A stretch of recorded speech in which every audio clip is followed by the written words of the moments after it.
Vamos a hablar nuevamente de la reforma laboral porque va pasando el tiempo, hay varias cuestiones que empiezan con distintos plazos a ejecutarse, hay normativas que van reglamentando. Hace un rato hablábamos, por ejemplo, con Sergio Saninelli de la pregunta que hacía la Universidad Nacional del Sur a la Secretaría de Trabajo. Bueno, y esto de la esencialidad, ¿cómo debería implementarse?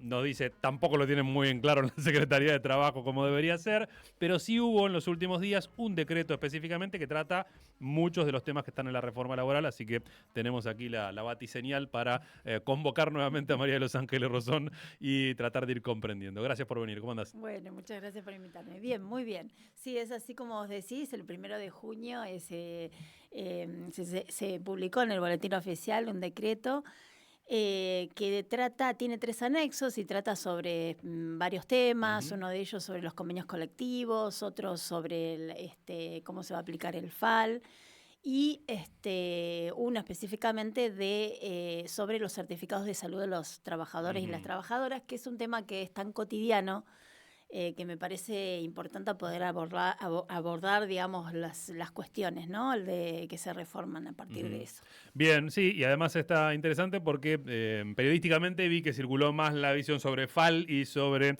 la cuestión de los convenios, que será toda una discusión que deberá dar cada sector, y menos sobre este último punto. Así que te escuchamos qué es lo que está en juego. Bueno, mira, primero contarte que con la ley de contrato de trabajo, con la anterior, había 2 artículos, que es el 209 y el 210, que hablaba sobre las enfermedades de los trabajadores, es decir, cuando un trabajador o trabajadora pasa por una enfermedad o un accidente que no está relacionado con el trabajo, lo que se llaman enfermedades inculpables. Y entonces se establecía la obligación de la persona trabajadora de informar a la parte empleadora en qué es lo que había sucedido, en dónde se encontraba, y eso lo debía hacer en la primera jornada en la cual se tenía que presentar, ¿no? Por supuesto que si eso lo hacía, no se le descontaba, ¿no? Porque ese es un derecho, digamos, el enfermarse es un derecho de los trabajadores. Bueno, y mientras que cumpla con ese requisito de información, no se le descontaba. Y además se sometía obligatoriamente al control de la parte empleadora si es que lo disponía. O sea que había en esta ley una presunción, digamos, a favor de la veracidad de la palabra del trabajador, que es importante aclarar que no se requería, no se exigía un certificado de trabajo. Ajá. Sin embargo, en los hechos, los trabajadores y trabajadoras lo que hacían es, al tener que acudir a una guardia o a un médico, presentaban el certificado de trabajo. Primeramente los presentaban de manera de papel, ¿no? Los llevaba, seguramente no lo podía llevar él, pero lo llevaba algún familiar o alguna persona en la primera jornada que debía presentarse. Primero llamaba por teléfono, ¿no? Es toda una cuestión de buena fe laboral, no Claro. porque se lo exigiera, pero a los fines Para de que avisar. lo cubra, para avisar. Y por supuesto se sometía, si el empleador le pedía que vaya a un médico de una empresa, que hay muchas empresas que tienen su propio médico u otras, un médico particular, lo debía hacer. En ese caso, si había discrepancia entre el médico particular, digamos que lo había atendido al trabajador, y el médico de la empresa, bueno, se recurría a un organismo oficial, digamos, al Ministerio de Trabajo, para que se dirima, digamos, esa cuestión, Sí. si correspondía o no, porque ahí estaba en juego, además, el pago, digamos, del salario, ¿no? De esos días de ausencia. Esto era el régimen anterior. Ahora esta ley modificó la exigibilidad de un certificado médico. Es decir, ahora sí el trabajador está obligado a presentar un certificado médico. Se hace, dice la ley, a través de una plataforma digital.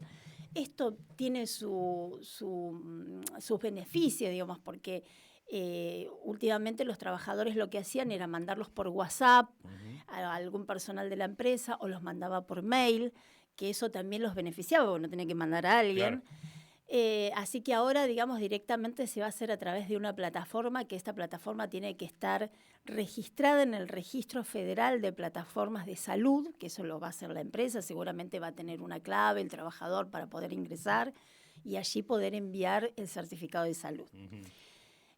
Además de eso, tiene que estar suscripto ese certificado por un profesional que esté registrado dentro del Registro Federal de Profesionales de la Salud.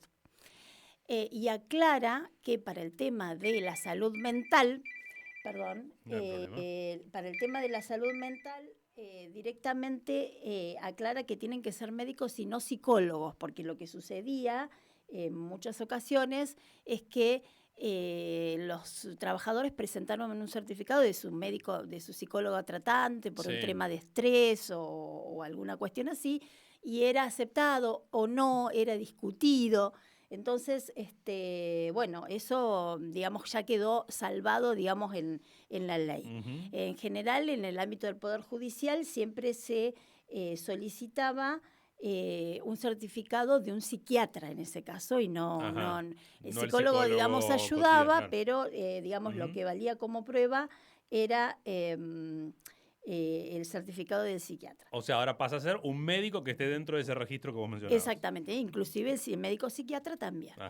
Eso por un lado. Además, el certificado tiene que traer ciertas cuestiones. Por ejemplo, tiene que tener la patología, digamos, de lo que se trata, el tratamiento que se va a llevar a cabo, los días de reposo, si es que eso es necesario, también se tiene que establecer. ¿Y qué es lo que sucede si el empleador sigue, digamos, con la facultad de poder controlar ese certificado médico a pesar de que se cumplan con estos requisitos?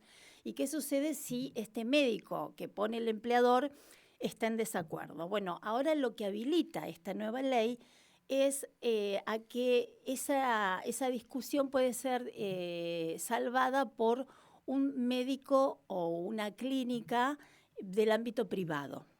Que antes no pasaba, digamos. Siempre cuando decimos que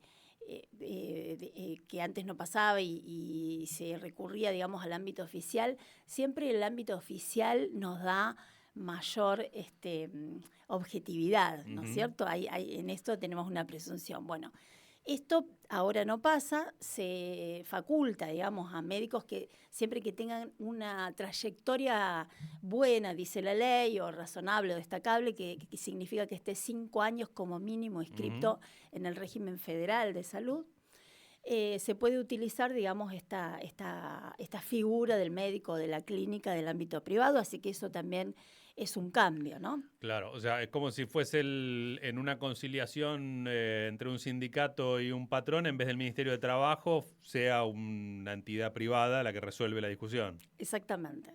Con lo que implica, digamos, la responsabilidad de una entidad privada, digamos, claro. Más la responsabilidad profesional, pero, digamos, extraer... Y eso lo contrata la patronal. Digamos. Lo contrata la patronal, claro, porque esos pagos siempre, claro, siempre va a ser pago por la patronal. Claro. Entonces, digamos, ya ahí estamos viendo, digamos, un sesgo tendiente, no decimos que esto va a generar fraude, pero sí estamos viendo que hay una posibilidad, ¿no?, de que ese certificado salga a favor de la empresa y no tanto a favor de la verdad del trabajador y de la salud del trabajador, ¿no?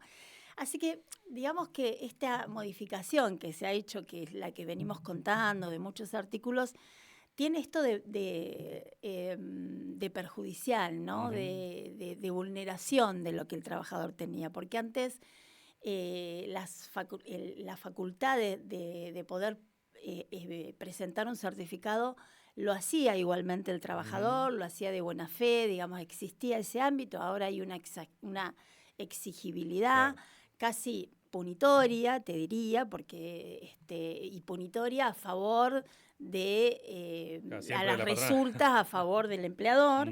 Eso por un lado.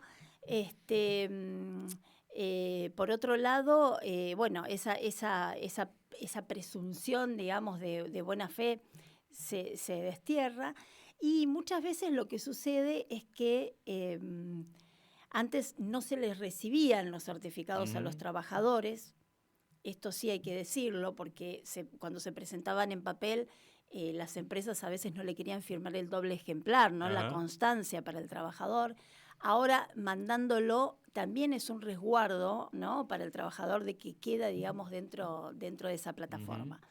Pero la realidad es que parecería que este sesgo en contra de los derechos del trabajador se vio plasmado, si vos recordás, Mauro, en esta pretendida reforma que se quiso hacer respecto de la salud, cuando lo que se había establecido en el proyecto y que pasó, digamos, al Congreso y que luego el gobierno se tuvo que ir para atrás, respecto del pago de las licencias. Claro, eso lo te iba a preguntar. Era la famosa discusión de si me lesiono jugando al fútbol. Exacto. ¿Me pagan o no me pagan? Exactamente, ¿no? Porque el proyecto era que no se iba a pagar la totalidad, se iba a pagar el 75% si es que el trabajador, esa enfermedad o ese accidente,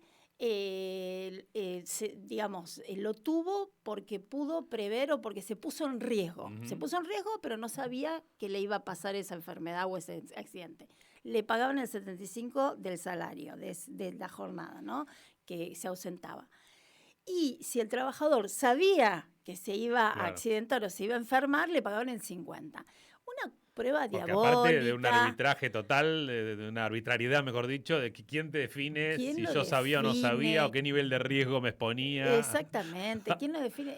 Era absolutamente arbitrario, no de una prueba diabólica para el trabajador. Así que esto se sacó, pero quiero decir, es esa la mirada. Es decir, la mirada es, hubieron abusos, que seguramente han habido abusos, como en la historia de la humanidad, en todas las relaciones humanas, ¿no? Pero no es esa la mirada de la totalidad de los trabajadores, como primer cuestión. Parecería que sí, la mirada de esta reforma respecto de esto es decir, casi todos los trabajadores mienten, han habido abusos en ese sentido, hay que exigirles mayores controles, ¿no? Así que, respecto de esto, parecería tener una mirada también sancionadora o punitiva. Y esto de traer al tercero, como vos bien decías, un tercero privado, también atenta contra el derecho del trabajador. Ese privado, si yo te contrato a vos para que hagas esa revisión, vos empezás a avalar sistemáticamente los certificados, dejo de contratarte. Exactamente. ¿Tan simple como eso? Tan simple como eso. Entonces, ¿vos qué vas a hacer? ¿Vas a voltearle todas las licencias a los trabajadores? Exactamente. Entonces, con algo que es tan fundamental, ¿no? Como un derecho básico de los trabajadores. Respecto del régimen general, sigue vigente la ley de contrato anterior. Es decir, en algunas cuestiones, por ejemplo, en el caso de que un empleador quiera despedir a un trabajador o trabajadora que está gozando de la licencia por enfermedad inculpable, tiene una carga de pagarle los días hasta que posteriores al despido, ¿no? Por ejemplo, si había presentado un certificado por 20 días y el empleador lo decide despedir sin causa el día 15, los otros 5 días restantes igualmente se los tiene que pagar.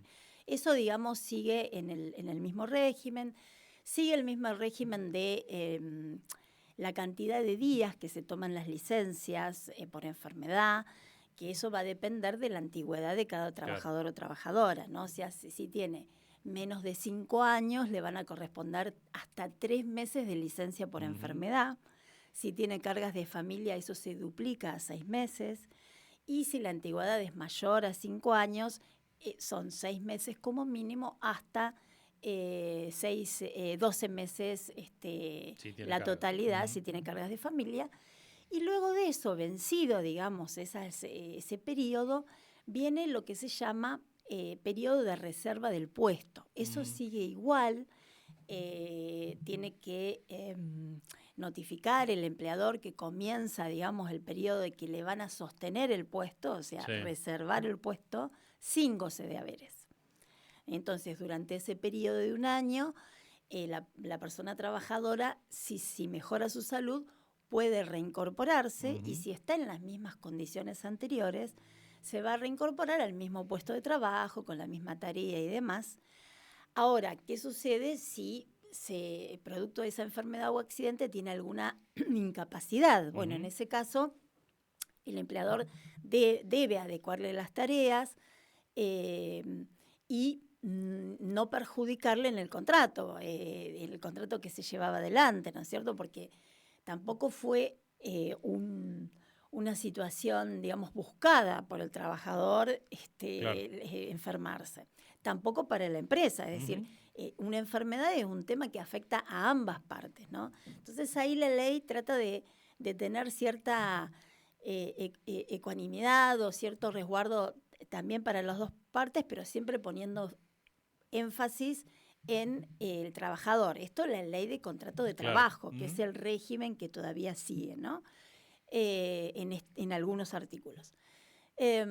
Así que, bueno, en el caso de que tenga una discapacidad, se le acomoda, digamos, manteniendo la misma jornada, manteniendo el mismo sueldo, manteniendo la misma categoría, para garantizar que el contrato de trabajo siga en las mismas condiciones. Si esto el empleador no lo puede otorgar porque no existe una tarea que se adecue, bueno, tampoco es una obligación para el empleador hacerlo, porque como ya digo, es una contingencia que les pasó a los dos y que no fue querida por ninguna de las dos partes. Entonces, en ese caso se puede dar por terminada la relación laboral. Y una vez que se agota el periodo de prueba sin que el trabajador o trabajadora pueda reintegrarse al puesto, bueno, ahí cualquiera de las dos partes puede dar por terminado ese contrato de trabajo sin tener que abonar una indemnización. En ese sentido, que me parece que es bastante justo en ese sentido. Nosotros, cuando hablamos de la ley de contrato de trabajo en la anterior, digamos, ahora hablamos de ley de modernización, pero en la ley de contrato de trabajo, si bien era una ley que era que hacía muchísimos años y que se tenía que modernizar y muchos años de aplicación, era una ley que garantizaba un montón de derechos para los trabajadores. Entonces, por eso se mantuvo durante tantos años, ¿no? Bueno, ahora ha sido borrada de un plumazo, algunas cuestiones quedan, pero las cuestiones básicas, que es cómo se ve el trabajador, cómo están las protecciones respecto de cómo se inclina la balanza, o mejor dicho, cómo se trata de equiparar la balanza entre las dos partes, o en este caso en la ley de modernización, de balancearla a favor del empleador. Bueno, estas cuestiones se van viendo en cada uno de los artículos y de régimen. Empezás a hacer la mirada al detalle, vas confirmando, digamos, vamos lo que confirmando, poniendo, es decir, digamos. por cualquier tema vamos confirmando esto, ¿no? Claro. Entonces, la verdad que es una situación muy preocupante. Y después hay otra cuestión que pasa mucho en los hechos, que es ¿qué sucede cuando la persona trabajadora pasa por una enfermedad o un accidente, queda con un problema de salud, pero puede trabajar, pero queda, digamos, tomando medicamentos o ya tiene un problema en su columna, en su físico, algo que hace que puede trabajar, pero tiene que tener algún cuidado, pero ya queda en responsabilidad de la propia persona trabajadora? ¿Qué es lo que sucede? Bueno, la mayoría de las veces, y esto lo tengo que decir porque yo, digamos, lo digo desde la práctica, muchísimos empleadores y empleadoras lo que hacen es descartar al trabajador. Es decir, el trabajador se reincorpora y después lo termina despidiendo o termina haciendo algunas estrategias expulsivas Desgastar, a los fines de que la persona termina renunciando, ¿no? Esto lamentablemente es una práctica que vemos. También sería injusto decir que esto es una práctica habitual de las empresas o de los empleadores, porque no es así, pero sí es una realidad que pasa. Entonces, en ese caso, la ley no ha dicho nada en relación a esto, que podría haber sido una oportunidad para poder dejar en claro esas situaciones, ¿no? Que es un tema difícil de abordar, pero por lo menos dar el debate y discutir esas cuestiones. No lo ha dicho nada esta ley de modernización, pero siguen vigentes toda la legislación que favorece, digamos, a la no discriminación, ¿no? Seguimos teniendo la ley de no discriminación, seguimos teniendo algunos artículos dentro de la ley de contrato de trabajo que siguen vigentes respecto a esto, al derecho del trabajador a no ser discriminado. Así que, bueno, ahí, bueno, cada abogado o abogada que trate el tema y que defienda a los trabajadores deberá hacer un camino, el mismo camino que veníamos haciendo con anterioridad. Claro. Pero la realidad es que eso es moneda corriente. No hay organismos tampoco, desde el organismo, por ejemplo, del Ministerio de Trabajo, no cuenta en Bahía Blanca con una oficina de acoso laboral, de discriminación, con gente especializada que pueda abordar estas cuestiones que son sumamente comunes. A veces no llegan a hacer una táctica del empleador, pero muchos de los trabajadores sufren también acosos y discriminaciones por sus propios compañeros, es decir, son temas muy habituales y sin embargo no hay una respuesta por parte del Estado desde lo institucional para poder abordarlos. Claro. O sea, que te marcan también qué temas y qué no de la cotidianidad, de la necesidad de modernizar la legislación, tomaron y cuáles no, ¿no? Claro, pero porque tomaron los que le convenían a las empresas, porque muchos seguramente de los que elaboraron el articulado son abogados o abogadas de empresa, y porque no dieron tampoco participación no solo a la parte sindical y a los representantes, tampoco a las cámaras empresariales. Entonces, si no se tocan cuáles son los temas cotidianos y que afectan a ambas partes, sale la ley como salió, ¿no? A puertas cerradas y con una vulneración absoluta de los derechos de la clase trabajadora. Muy bien, entonces hablamos de uno de los anexos que vienen con este decreto 406, que viene a reglamentar aspectos centrales de la reforma laboral. Dijimos el FAL, que es el fondo, ¿no?, de despidos, los convenios colectivos, que es una discusión que está abierta ahora, porque ahí viene una cuestión fundamental, ¿no?, que es esto de la pérdida de la retroactividad, ultraactividad, ahí está el término que corresponde, para adelante. Que es claro, se te vence el convenio y quedas en cero, digamos, ahí tenés que discutir, o si no, ¿qué? Y si no, sí o sí esto está armado para la discusión, pero si no queda la ley de modernización, la ley base es la que va a regir en los aspectos generales, que yo creo que esa es la intención. O sea, la intención es que haya una ley base y que cada empresa acomode esa ley al contrato de trabajo que tienen con esos trabajadores, o que cada empresa realice convenios y acuerdos con sus propios trabajadores, vulnerando, por supuesto, o sea, qué trabajador puede decirle condición a un empleador para trabajar, ¿no? Aparte, constantemente, ¿no? Porque anualmente estás arrancando de cero, siempre vas a terminar perdiendo alguna cosa, ¿no? Claro. Bueno, María de Los Ángeles, muchísimas gracias. Bueno, gracias a vos. Nos vemos en algunos días. Bueno, adiós.